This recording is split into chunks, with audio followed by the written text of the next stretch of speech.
quando la religione, la sacralità diventano una risorsa per il turismo, un'opportunità che il Veneto, terra da sempre meta di pellegrini, vuole promuovere ulteriormente. Nel nostro Veneto ci sono centinaia di migliaia di, chiamiamoli turisti, ma preferisco pellegrini, che viaggiano, visitano il nostro patrimonio religioso, artistico, e vorremmo insomma che questi pellegrini diventassero turisti a tutti gli effetti.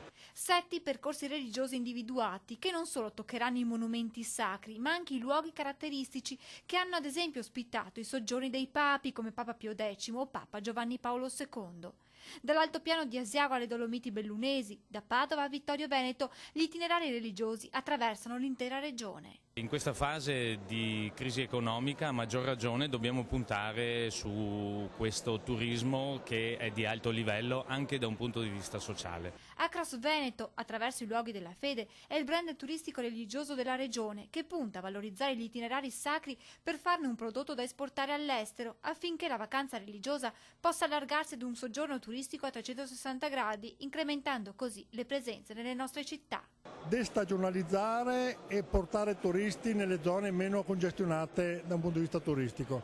Il turismo religioso, i percorsi della fede, può aiutare la regione su questo fronte.